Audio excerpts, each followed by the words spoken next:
The other thing too that I see is that, there was a time, I think, in the surf industry where there was this transition going on between old school and new school.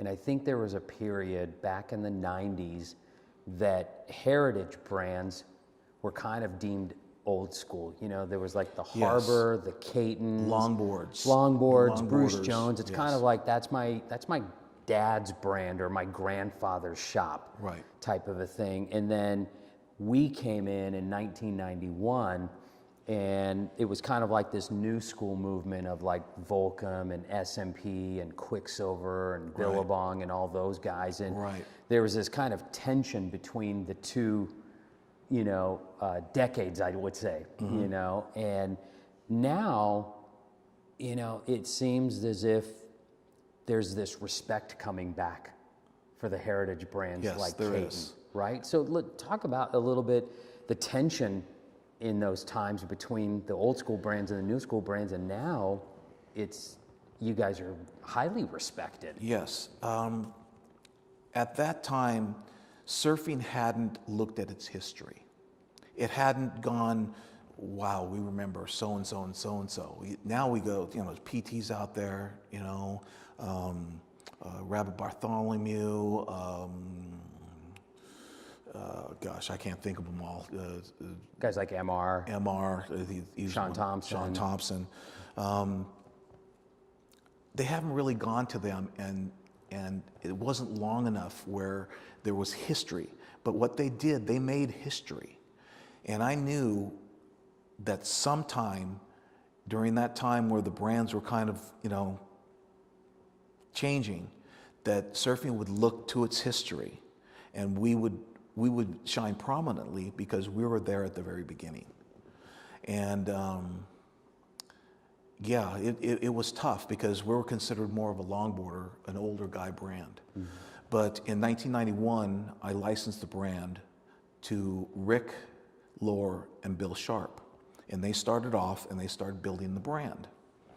Then K2 came in and basically screwed the pooch, and didn't do very much for the brand because they were trying to push K2 Surf. So they just lied to us and told us what they were going to do and how they're going to push Katin forward. So, and then they closed doors and fight to get the name back, and I got it back, and I relicensed again in 2005.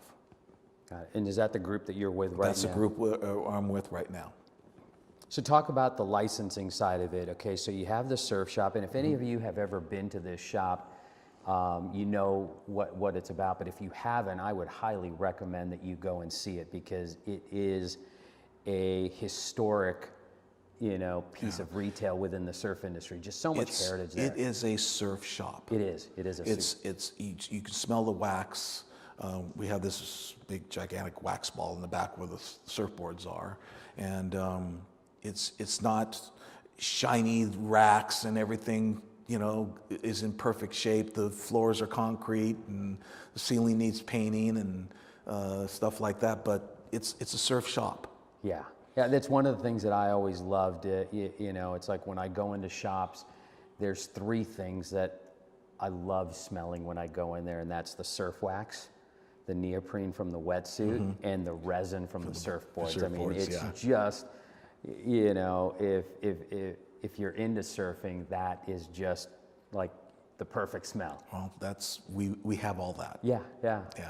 So definitely check it out if you get a chance. Let's talk about, talk a little bit more about the licensing of the brand, mm-hmm. and everything. How's that gone? It's gone fairly well. Yeah. The group that I have now was brought in 2005, and they've just been growing the brand little at a time. They put money into it and really invested into it, and to the point where Mac Bow is the one who runs it and is my partner. So he owns a portion of the brand. And they do all the manufacturing, they do all the design, the marketing, and everything that they do. And it's pretty much grassroots.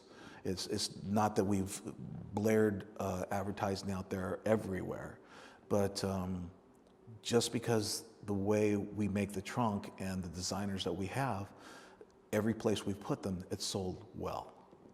Yeah, you know, one of the things that I've noticed with the Katin brand in this day and age compared to like the guys who ran it before, I mean, Bill and Rick, great guys and everything, you know, and I think when that first group had the license, you know, they came from the Black Flies crowd and everything like that, and which was an edgy eyewear brand back in the day.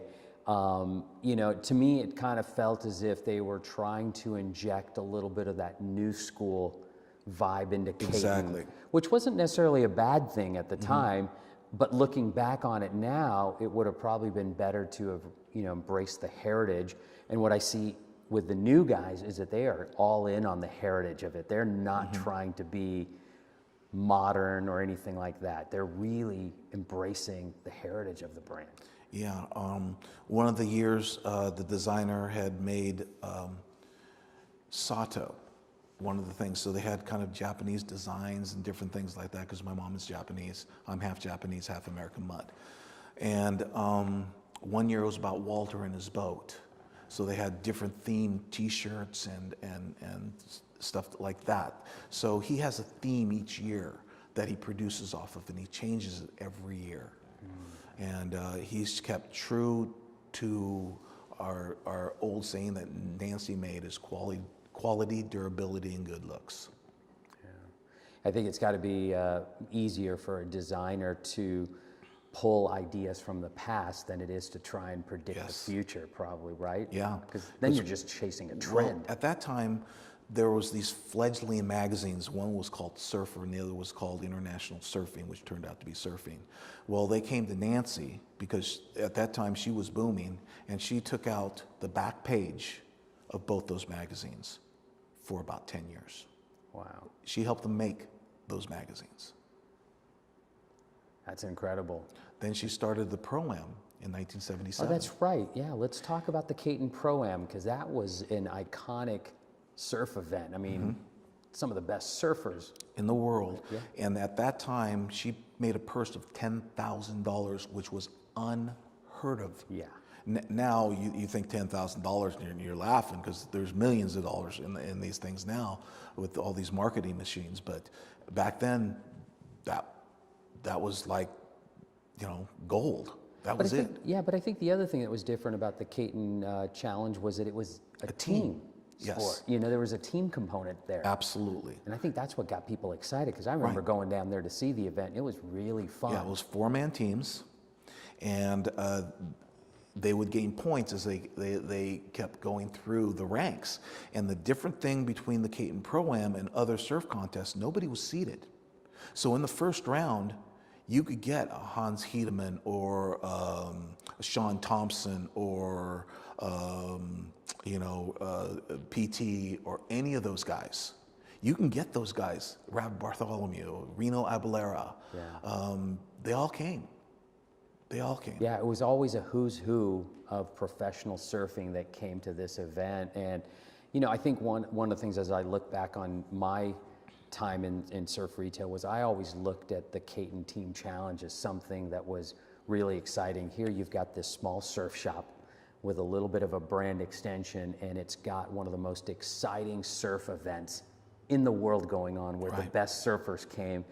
And I wanted to replicate that with our shop in a small way, but for our audience, which was this new audience with new brands. And that's where we had created the H2O Winter Classic. One day you surfed, the next day you snowboarded, and it was kind of like the contest for the new school movement. I and remember everything. that. I remember you doing that, and I thought that was great. It was fun, and it was the same thing. And, you know, some of you heard last time when Troy was here was that, you know, the prize purse was unheard of. And it was the same thing with ours, where it's like we were giving away so much money, and Troy was able to buy his first truck, you know, from that. But it was the same thing that here, I find it that, you know, there was Katin Surf Shop right down the street running the Katin Team Challenge, and then 3 blocks away was our little rinky-dink shop that was doing the H2O Winter Classic and building our brands off